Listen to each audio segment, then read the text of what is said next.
الحمد لله رب العالمين، والصلاة والسلام على النبي العربي الأمين السيد أمين الاتحاد لحزب الإنصاف،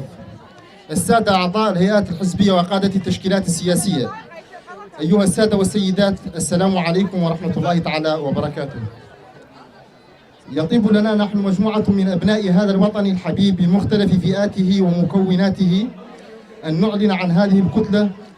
الشبابية المؤلفة من مقاطعات ولاية غورغا الخمسة كيهيدي، مقام القصيبة، مبوت ومونغل، والتي تضم عددا كبيرا من الشباب الجاد والداعم لبرنامج فخامة رئيس الجمهورية السيد محمد بن الشيخ القطواني. ومن أجل ذلك يعلنون عن استعدادهم للعمل في إطار كتلتهم تحت القيادة الموقرة لحزب الإنصاف هذا، وتجدر الإشارة إلى حضور سياسي لهذه الكتلة والناتج عن قواعدها الانتخابية الكبيرة، وهو ما جعلنا نتطلع لهذا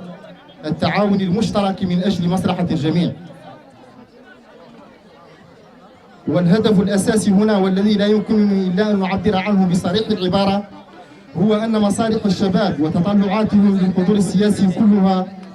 أمور في أولوياتنا ككتلة تتطلع للمستقبل وتؤمن بحزب الإنصاف حزبا قياديا ساميا نجتمع في السعي لتحقيق برنامج فخامة رئيس الجمهورية السيد محمد بن الشيخ القطواني تعهداتي.